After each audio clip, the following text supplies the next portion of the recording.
If you think about the role of randomness in the world, there's so much that's not within your control. One thing within your control is the quality of your output. Amen. You should have a simple goal to put out a product which is the highest quality you can. And if you have done that, you can relax. How do you take complicated ideas and make them so simple that people are begging to give you their money? Our guest today, Howard Marks, is a master at that, a master at clarity and distillation. He's been writing memos for the last 3.5 decades. In 1990, he had basically no readers, and now he has more than 300,000 people, and he now manages more than $190 billion in assets. So how does he do it? How does he write so clearly, so concisely? What does he do to distill ideas and make them simple? Well, that's the topic of this conversation with Howard Marks. Hey, Howard. Hey, David, how you doing? Thanks for doing this. Good to be here. So the first place I want to begin is you have a line in the introduction to your first book where you say, "Heaven for me would be 7 little words. I never thought of it that way." Why that? Well, if I'm writing a book and it squares with people's expectations and agrees with what they already know, then I'm not contributing much, am I? And of course, the human brain has a strong confirmation bias. It wants to hear support for what it already believes, but it doesn't really accomplish much. So if I get a reader who says, I never thought of it that way, then that means I've told them something they didn't know. Right. And I've made them think about and maybe question the things they already thought they knew. Mm-hmm. Well, that's a positive step. There's such a simplicity in your writing that I think makes it stand out. I get a lot of response nowadays. My favorite one, well, there's two. One says, "You changed my life because I now think this or that way." And the other one is, "You make complex things simple." Yeah. The most flattering one I ever got, I'm not sure about the comparison, said that Einstein said there are 4 levels of intelligence. There's bright, brilliant, genius, simple. And, the person wrote me, the inference is that my writing is simple. And that makes me very happy. I've been doing a lot of visits and speaking this week, and I had 2 occasions when people said, when you hear Howard, you'll hear that he makes sophisticated concepts clear, and that makes me very happy. I've been thinking about why, or how, and my conclusion is that, my brain operates largely on the left side, literal, logical. But I think being a logical person lets you break down a process in an orderly fashion that you can then explain to people.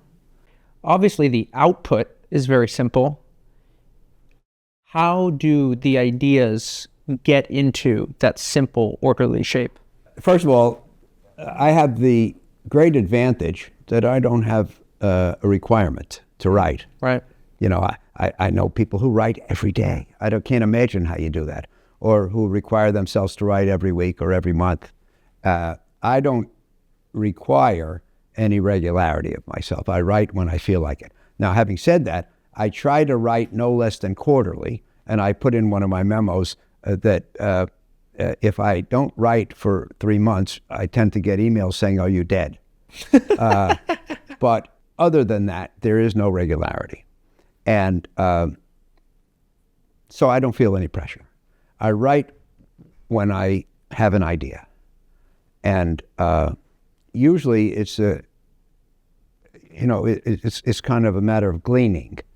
And I think a lot of it is serendipity. You come across this, then you come across this. Now, the way my mind works, I make connections. So I tend to make connections among ostensibly unconnected things, which produce inspirations. So I might read an article here and cut it out, and an article from another source on a somewhat different topic that I think is connected and put it on a pile, and then an article from here and a video from here and that thought from here, which I write down and put it on the pile. And when the pile is substantial in terms of content, not height, I might write a memo. Well, I think a good example of this is how you wrote your Getting Lucky memo, right? There was a confluence of ideas that all came together. You saw that tweet and you said, hey, now I got to write about this piece. Exactly. Yeah. I believe in luck. Maybe a more erudite way to say that is I believe in randomness. And I believe I've been incredibly lucky in my life. I can't believe it.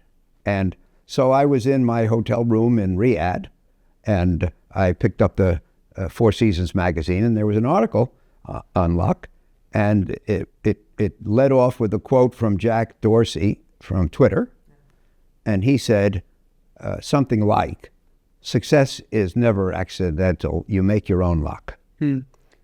So that caused me to write the memo. And I wrote, I couldn't disagree more. There are happy accidents. There are unhappy accidents. Now, people say luck happens when preparation meets opportunity. My point is that sometimes preparation does not meet opportunity. That person is unlucky. And, most of us know people who are able, well-intentioned, hardworking, and don't get lucky. Many of us know people who are none of those things, but got lucky. Opportunity, if that's a word you want to use, or luck, is not evenly distributed. Yeah. So help me as an outsider. I'm going to totally straw man this, but I think it'll lead to an interesting answer. Why in the world would you give away your investing secrets in the form of clear memos? Why would you consider doing that? That's your edge. Well, I really believe that I can tell people what's important, but most of them are still not going to be able to do it. So I'm not putting myself at risk because some people are going to say, well, that's what he says. I'm not into that. Some people will say I'm into it, but they won't be able to do it. The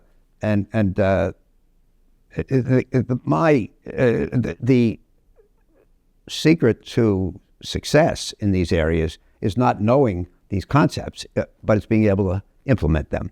And a lot of people who say, yeah, that's good, I'm going to try to do that, they're just not going to get there.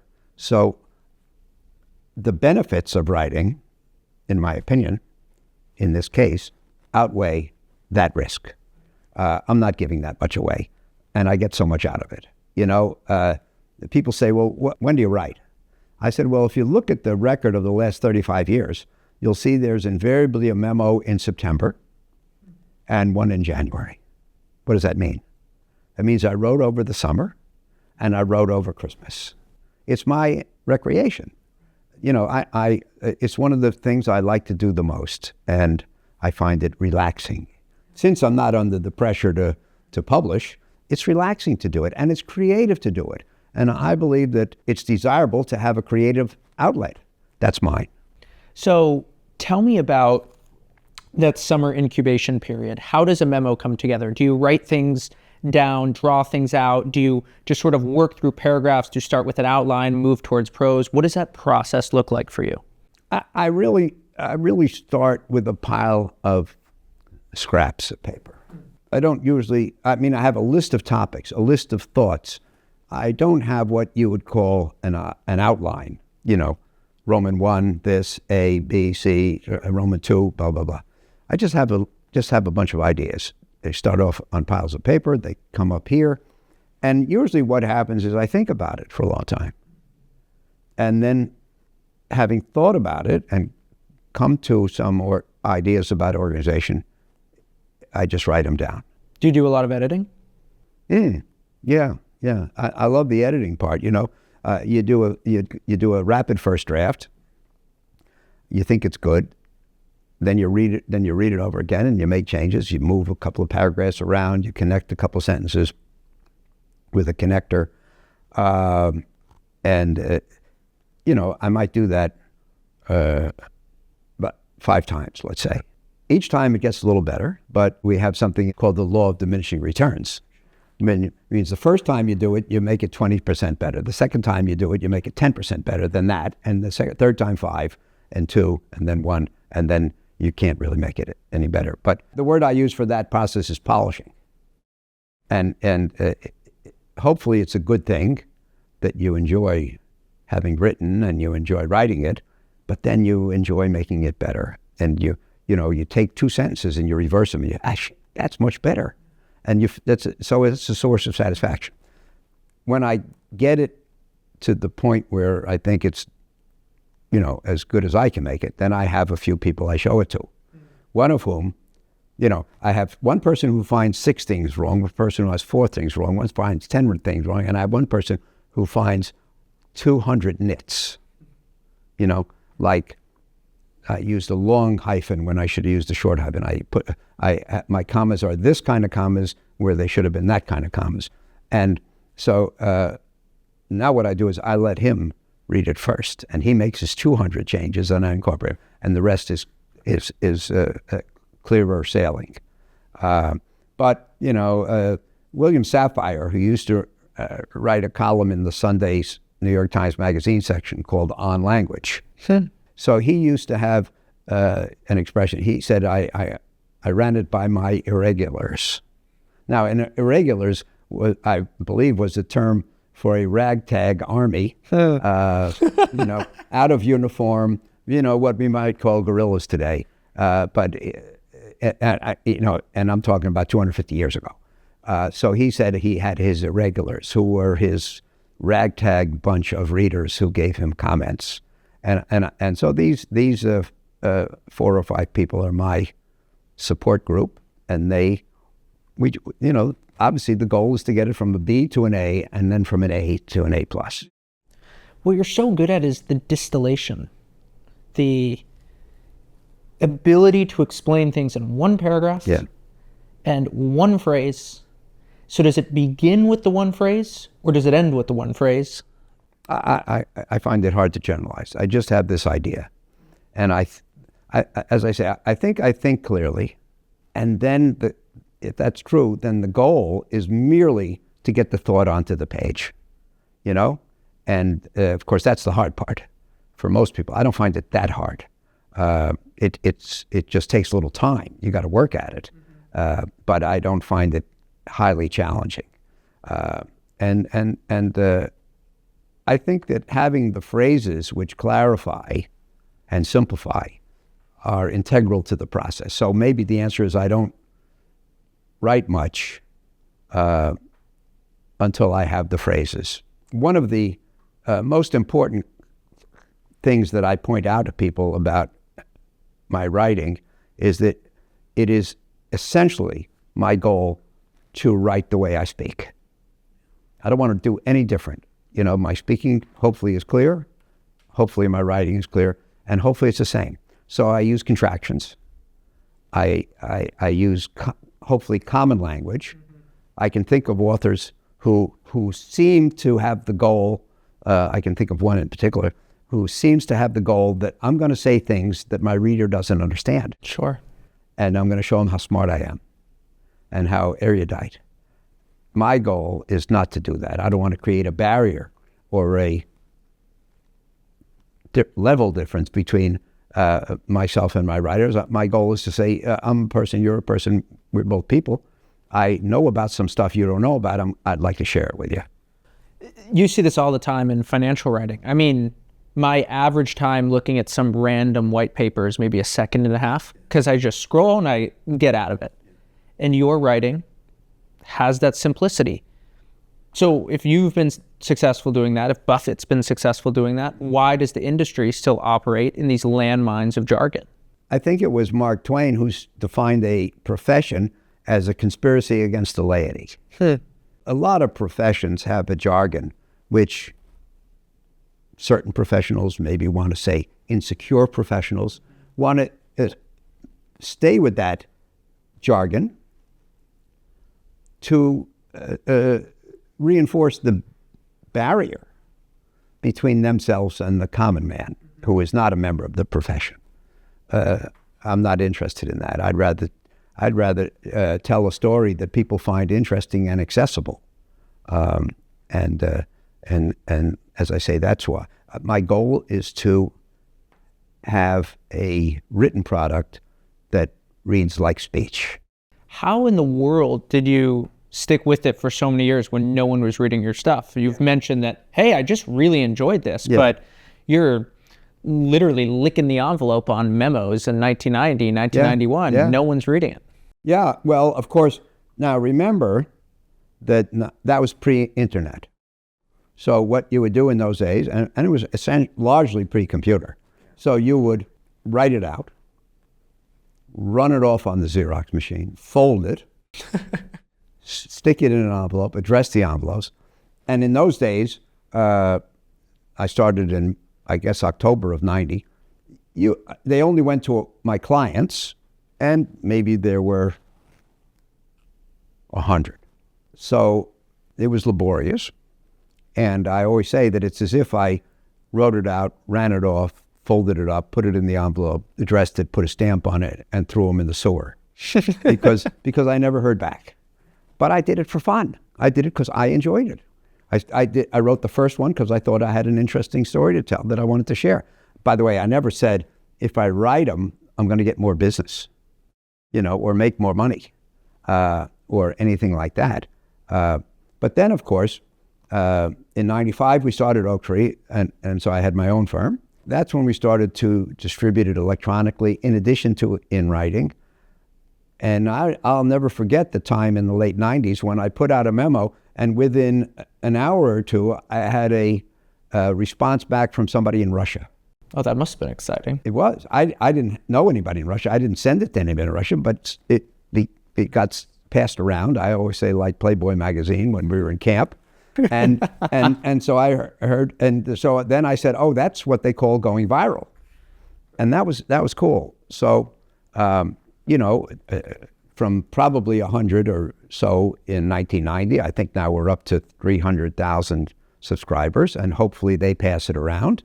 And so it's a lot of fun now, and I get great responses, and I enjoy it, and it's just a pleasure. And how did you get into this?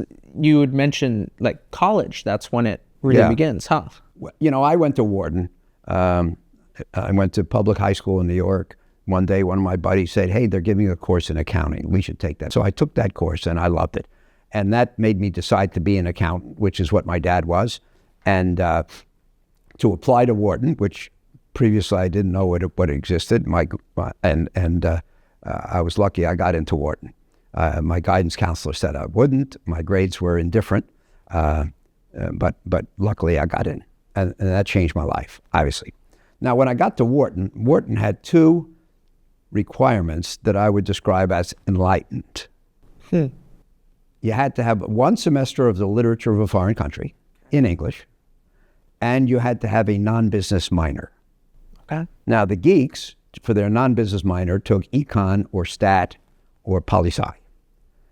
But for my language, literature, I took Japanese. No idea why, except that I think the exoticism appealed to me. I loved it so much that I took 5 courses at the graduate level in Japanese studies, and I made it my non-business minor. And what distinguishes Japanese literature as you think about it? How is it different? It's highly stylized, and the imagery is highly descriptive, but also very elegant. Everything the Japanese have done has always been elegant in its word choice, in its imagery, etc. And importantly, the 5 courses I took, 4 were taught by the same professor, a guy named E. Dale Saunders. And he was like an aesthete. He was like an Oxford Don. He was very demanding of writing. And by the way, remember that as a Wharton freshman or a sophomore, you're taking econ courses with 200 students in an auditorium. These graduate level courses in Japanese studies were 8 people at a table in a room. And so you would send him in a paper, and he would send it back. And in the margin, in this really picky little writing in the margin, he would say, WW, wrong word, or REP, repetitive. or RED, redundant. And if you wrote something good, he would write AHH, ah. And if you got an ah, you really felt good. rewarded. So I would say that Professor Saunders really, first of all, these courses turned me, I had just turned 17 when I went off to college. I was just a kid. Boys develop slowly anyway. And these courses turned me from an indifferent student into a serious student. It's the first time, other than my accounting course, that I was excited about what I was learning.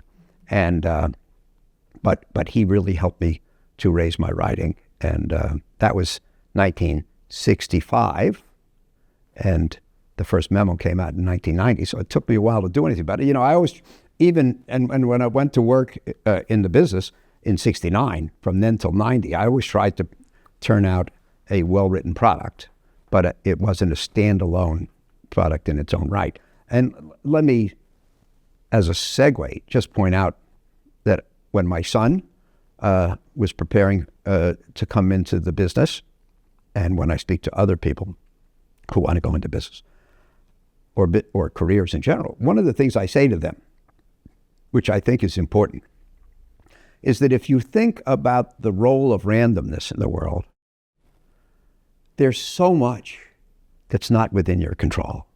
You try to be an investor or an entrepreneur or a podcast creator. There's a lot that's not in your control.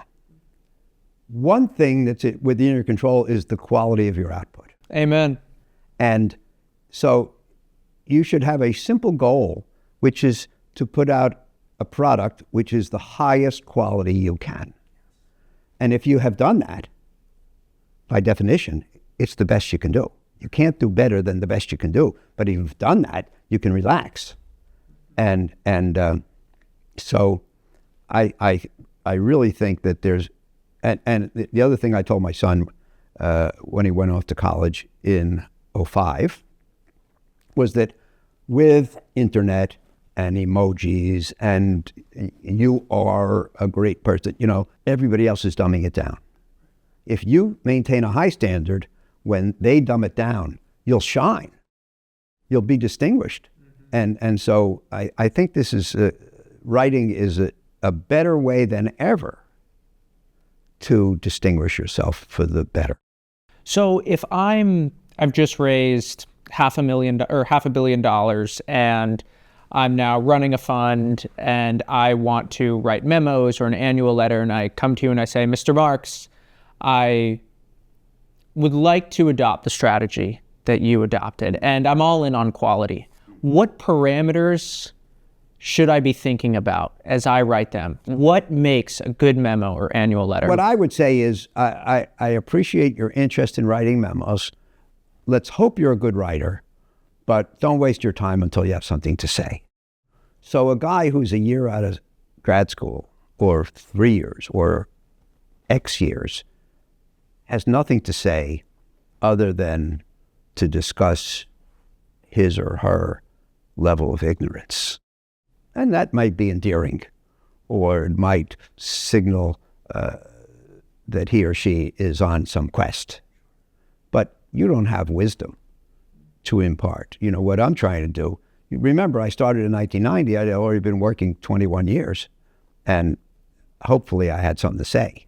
So before that, I would say don't waste your time. Write for practice, write to communicate with your clients, but don't expect anybody to read your memo for sage advice when you're 28. And then once I am ready, I've been working the business for 20, 30, 40 years. What should I focus on? Well, what I would say is think hard before you start about your point of view. What do you believe in? What is the word I use is creed. What is your investment philosophy? What do you believe in? What do you think will work? What will not work? What will you do? What will you refuse to do? What are the rules or principles that govern your activity? And try to speak from a principle-based voice. So many people say, well, this happened yesterday in Washington, and this happened in New York, and this is what the Fed said, and this is what I think is going to happen tomorrow, and this is what I think will happen on Thursday. That stuff is unimportant and unlikely to make for a very good output. Try to think of something significant, lasting principles, important lessons, morals, if you will, to the story. Most of the people who write every day talk about what happened yesterday and what they think is going to happen tomorrow. And if they ever kept a scorecard on the things that they wrote about what's going to happen tomorrow, they would see that on average they get it right half the time, which is not very helpful. These are fleeting and these are insubstantial. So I would say try to think of things that have substance. I like how you phrase it. You say forming a life philosophy has 4 parts. Many ideas from a variety of sources formed over a long period of time that you distill into life lessons. So you have to be eclectic in your subject matter and eclectic in your sources so that you can be interesting and have some variety. We have an investment philosophy. I have a philosophy which is highly formed.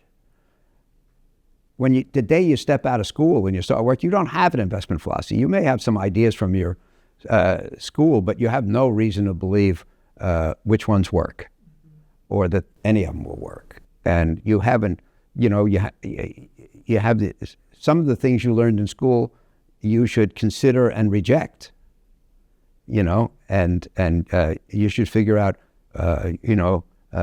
what's real and what's just theory. Yogi Berra said, in theory, there's no difference between theory and practice, but in practice there is. and so, just a regurgitation of what you learned in school doesn't do you any good. You say, I was told this and it really works, and I was told this and I think that's hooey. That's when you get valuable observations that you can turn into a written product which is valuable to somebody else. I like how you say eyes wide open, that sense of awareness. Yes. One of the reasons that I got into Wharton when the odds were against was that I had SATs. And one of the things I did best in the SATs was the section called analogies. I've always been good at analogies, and I see connections. And I see connections. Every decade I've written a memo about the connections between sports and investing. And in most decades, one about the connection between gambling and investing. And just writing a memo about investing, not too interesting. A memo about the connection between poker and or backgammon and investing, I think can be quite interesting. So if you go through life, as I naturally do, seeing a lot of things in natural intellectual curiosity and thinking how they relate to your prime subject was investing, I think you can get some interesting stuff. Yeah, 2 things on the topic of reasoning by analogy. The first thing is how often in your interviews you say, you got to be careful about reasoning by analogy. So it's funny how often you preface your analogies with that. And my favorite analogy that you have is, to me, such a visual one. It's so vivid, of the economy like a ball, and then there's water spewing up under it. Yeah. And that is one of the benefits of reasoning by analogy, is that all of a sudden an abstract concept can be vivid, you can see it, and then it becomes alive in a way it wasn't before. Yeah, well, I think visually and graphically, and I think of these images which help me to distill my thoughts, and then I think they're very helpful in explaining it to people. So in the ocean, there's a water spout, and it's holding a ball up. And the water spout is stimulative policy from the Fed. Right. And the ball is only going to stay aloft as long as the Fed stimulates. So it's not permanent. Another thing is you have somebody who for some reason or other is buying a certain stock, and that lifts the price. And people say, oh, I'm going to get in on that. But you have to realize that when the person stops buying, the stock is going to subside. So that when the water spout stops, and it helps you think about influences that are temporal versus permanent. So it's just a picture. But, I think in graphs. I draw a lot of graphs. When I was writing the Mastering the Market Cycle, there's a discussion in there about the fact that I was lying in bed in Jaipur, India, and something made me think back to a discussion that I had in Shanghai a year or two earlier. And when I'm meeting with clients, I like to have a whiteboard there, and I drew things on the whiteboard. And this time I was 21st century enough to actually take a picture. And I had the picture on my phone. I pulled out my phone, looked at it, and that became a chapter, or at least an idea, in Mastering the Market Cycle. I was meeting yesterday with somebody who happens to be a friend of the person I was meeting with in Shanghai 6 years ago. And I whipped it out and I showed her the pictures of the charts I put on the wall in Shanghai in 2016. So, there's an old saying, by the way, the old sayings don't get to be old sayings for nothing. And there's an old saying which says that one picture tells 1,000 words. It's really true. And I tend to think in pictures and graphical relationships, which makes life easy. And I think it makes it easy for people to understand what I'm saying. What does Buffett do in his writing that you admire and struggle to emulate? I admire and strive to emulate his turn of phrase. Things like, back in 2009, when the wheels were coming off the economy and the financial sector in the global financial crisis, I think that's when he said it for the first time. He said, it's only when the tide goes out that we find out who's been swimming naked. Right. What a great image. In other words, there are lots of people, this goes back to the luck thing, there are lots of people who appear to have been skillful, but until they're tested by adverse circumstances, we don't know if it was really skill or just a bunch of good luck. But look how many words it takes me to say that, and he said it in 15. Yeah. And the other thing is he's funny. And I like to be funny. I like to make people laugh. My dad told a lot of jokes when I was little, and it's a habit I got into. So I like to be funny. And I think that his writing is folksy and accessible, and I try to make mine accessible rather than standoffish. And that's why I'll use a simple word instead of a sophisticated word if I can, without diminishing the communication value. And especially, I'll use conjunctions. One of the things I like about your letters, Buffett's, Bezos, is these little lessons that are crystallized. Like there's a great one from, I want to say it's 2017 through 2019 in Bezos's letter, where he talks about handstands and how if you're going to learn how to do a handstand, you have to just commit to doing it for multiple months. You can't expect that you're going to learn how to do it in 48 hours. Yeah. And that's a really good analogy for building a business, for how we're thinking about things at Amazon. Sometimes it's just going to take some time, and you got to sign up at the beginning and say, I'm going to be patient here. And those lessons, I think, really inspire a lot of the credibility, a lot of the connection that readers have. Yeah, well, I mean, if your real goal is to do something for your readers, then the test of what you have, whether you've accomplished your goal, is what you've helped them with. And clearly they're going to be more helped if what you say embodies sophisticated concepts delivered to them in an accessible way. How do you feel that your writing has improved over the years? It has improved by getting better. I mean, I can't be more specific than that. I think I'm clearer about what I want to do, But, if I go back and read the first memo in 1990, I'm okay with it. I may think I could have done better. By the way, I think it was only a page and a half. It was, yeah. Yeah, and now, they're consistently about 12 pages. By the way, I don't aim for a certain length. They all seem to come out 12, 13, 14 pages.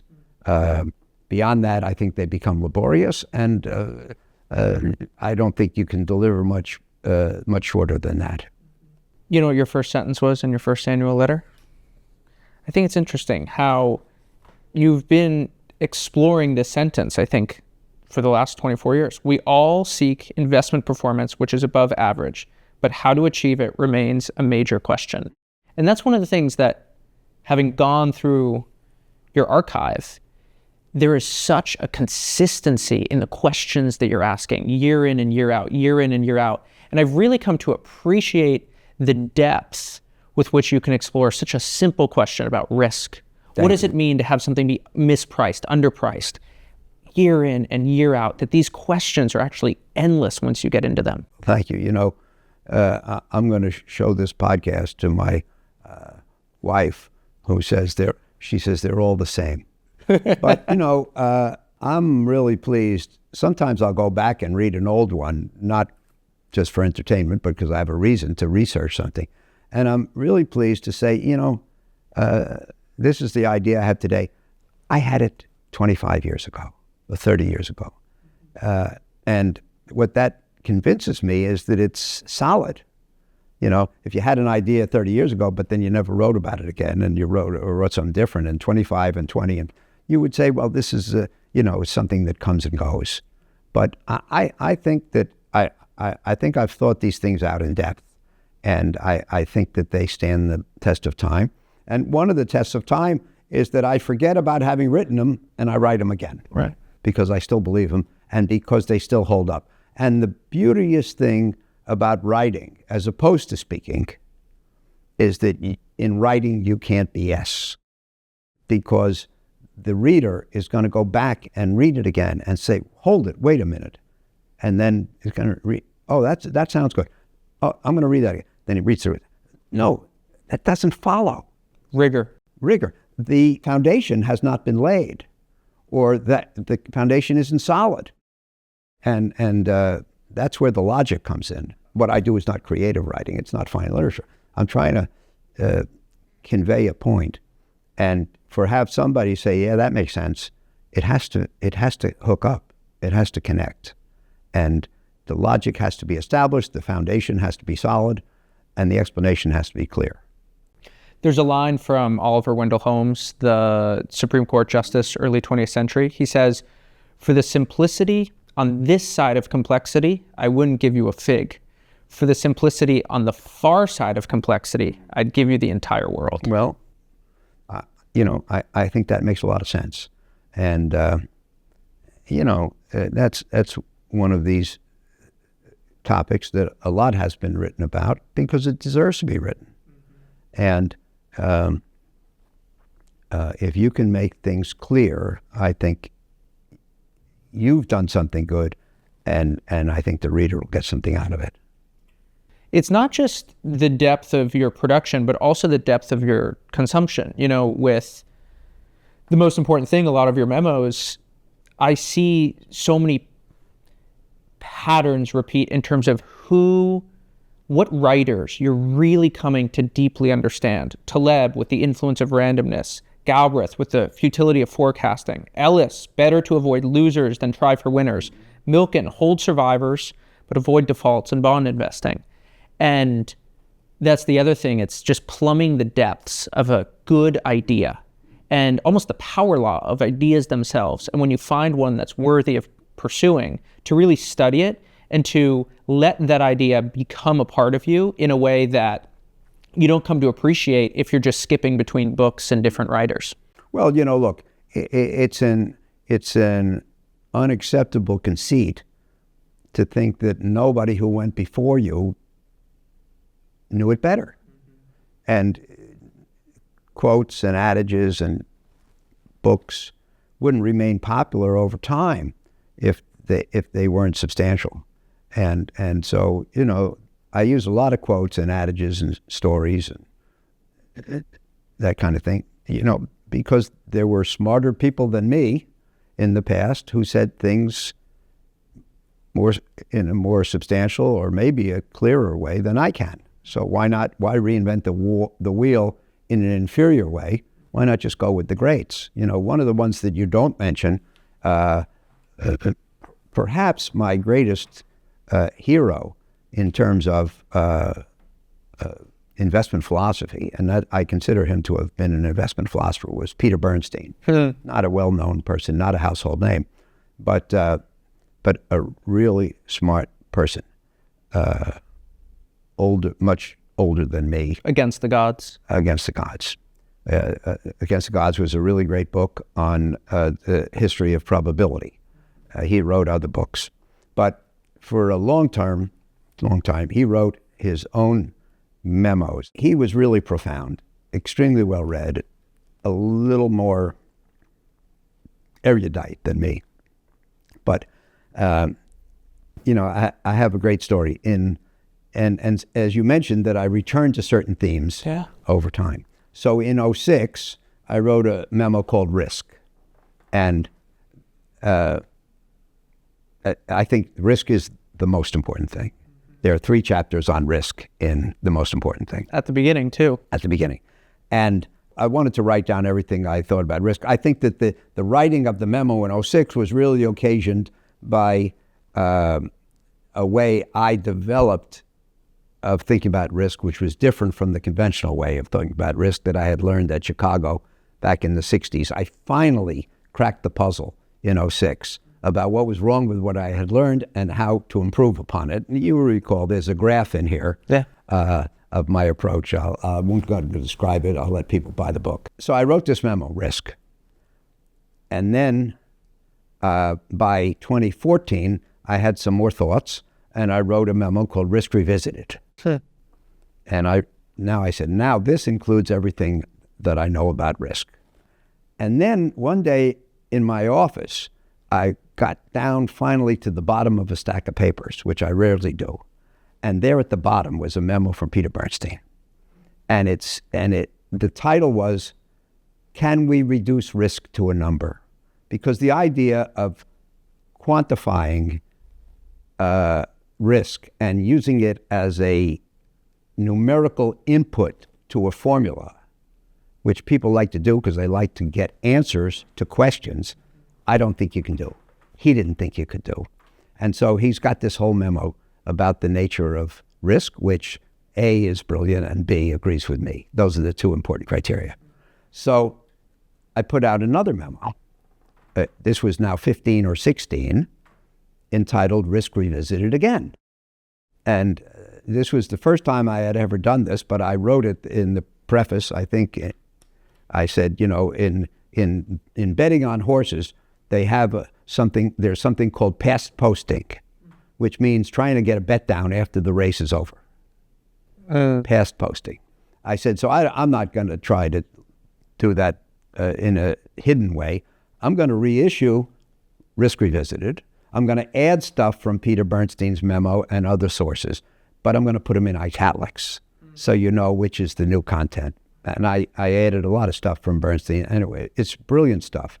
And he really had a great influence on my thinking because risk, everybody knows what it means to make money. Most people can do it. It's not that hard to do. It's especially easy to make money when the market goes up, and the market goes up roughly 8 years out of 10. So it's not a miracle. To me, the real accomplishment is making money with the risk under control. And that's what thinking about risk, I think, helps you do. So, Bernstein's writing is very important. Now, in October, November, I was thinking about a Peter Bernstein quote, which I use in presentations sometime. And all my important papers are at home in East Hampton, New York. So I had to wait until I got there to look for the source. I get there on Thanksgiving. I run to my boxes full of papers. I find the memo, Can Risk Be Reduced to a Number? It's not there. I was crestfallen all night. I got up the next morning. I thought of some more places to look. there it was. And it was not from a memo, it was from a video that he did for McKinsey, where I wrote out some of the key concepts and stuck it in that box. And then I looked a little further in the box and I found another memo on risk from '01.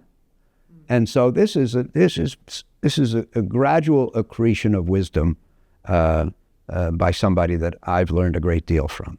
And he wrote beautifully. I always say that conversations are like an algorithm for randomness. They get you out of the maze of your mind. Yeah, but I think it's desirable to record what you said. You know, now some people probably go around with videographers recording everything they say. We can do this every day. That's going a little too far. Sorry, Jeff. But if your mind is engaged and you have the benefit of experience, and I got a great education from the combination of Wharton and Chicago, and then 55 years of experience, maybe the things you say include valuable elements that you never said before or thought of before. And it's great to memorialize those and use them when the time comes. I get so many questions about what should I write about? What should I write about? People think it is so complicated. And one way that I see it in your work is actually incredibly simple. That is trying to reconcile what you learned at Wharton, that is qualitative, and then what you've learned at University of Chicago, which is quantitative. And actually, it's just in the reconciliation of two things that don't perfectly align that you're then trying to apply, akin to the Yogi Berra quote that you were saying earlier. And actually, it's just when you find one incongruency amongst two things, trying to work that out, go like that, yeah. That's so much of what writing can be. Well, writing about things that naturally go together is not that interesting. Reconciling two things that seem to be at odds that exist in the same marketplace, that's really challenging. But if you can do it in a satisfactory way that adds to the knowledge, that's really rewarding. Why do you think that you're the guy who figured this out? Who figured out how to write these memos that really went viral? I mean, there's a lot of people who tried to do this. Why did you succeed so much? Why you? Well, first of all, I had a great education. And as you say, if you read Outliers by Malcolm Gladwell, you learn about demographic luck. Right time, right place. So I went to Wharton from 63 to 67. And at the time, Wharton was practical and qualitative. And then I went straight from there to University of Chicago for an MBA. The so-called Chicago School of Investment Thought had been created mostly in the period 62 to 64, or published then, which means I was among the very first classes to be exposed to it. And this was entirely quantitative and theoretical. And how do you reconcile the two? And then, of course, to quote Yogi, how do you reconcile both of those with practice? Right. Very few people were exposed to both at the time I was. Maybe not too many of them thought about the juxtaposition. They said, I just want to go out and get a job and start making money. I don't care about that thought crap. Right. But I'm attracted to intellectual puzzles. I have intellectual curiosity, and I can't, if Wharton says that the way you make money is by thinking about something and deciding whether to buy it, and then it goes up, and Chicago says you can't beat the market because everybody already knows everything you know, and it's already reflected in the prices of security, so there's no such thing as finding a bargain. And then there are, 100,000 people working in the investment management business trying to make money for themselves, hopefully by making money for their clients. How do you reconcile those three things? And only the challenging reconciliations are interesting. The easy reconciliations are not interesting. And so, I give a presentation called The Human Side of Investing. The difference between theory and practice, based on Yogi's quote, which I introduced with Yogi's quote. But the question is, You learn A, B, C in school, and you get out in the real world, and you find that what's important is D and E. Does that mean ABC is irrelevant? Does that mean only D and E counts? How do you connect the two? One comment, then last question. I think that you've presented a great writing prompt, which is what doesn't make sense? What just doesn't make sense? And how do you reconcile two opposing worldviews that both on their own seem like they're coherent and total? Right. How do you square the two of those? Yeah, well, I think that all of your viewers who are interested in writing should realize that if they write what everybody already knows, they're not going to have much of a career. If they reconcile things that are easily reconciled, it's not going to be that interesting.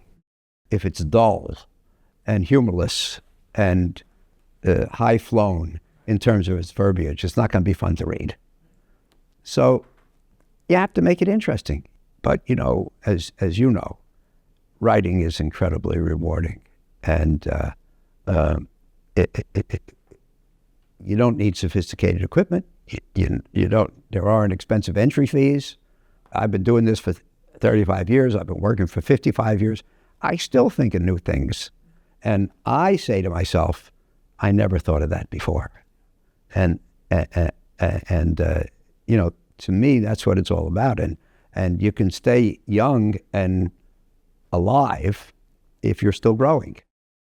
But if you say, you know what, I know everything there is to be known, you'll ossify and you won't be that interesting. My final question, pretend I'm the chancellor at Wharton, and I say, Howard, I'd like for you to teach a writing class, and it's going to be called The Most Important Thing. What is the most important thing about writing? It's like the book. The book is called The Most Important Thing. It has 21 chapters, and each chapter says the most important thing is, and it's a different thing. There's no one important thing. Right. And the reason I wrote the book and gave it that title is that I would find myself sitting in a client's office, and I would say, the most important thing is to control risk. And then 10 minutes later, I would say, the most important thing is to not lose money. And then I would say, the most important thing is to know something that not everybody else knows. So what's that for writing? What are the chapter titles? Clarity, humor, interesting topics, challenging the reader to learn something they didn't think of before. Because if somebody reads a book, not a novel, but a nonfiction book, and at the end says, well, that was well written and convincing, but I knew all that stuff before I started. Or that really agrees with everything I already thought. Now, this is how we started the interview. Then they're not going to buy your next one. You haven't accomplished anything. So what is your goal? What are your means to accomplish it? And I think those chapter headings, and I'm sure I could think of some others, those are the means to successful writing. Well, thanks for doing this. I really admire the career that you've built, the writing that you've done, and really cool to meet you today. The only thing I can tell you is it's been fun. Good. Thank you.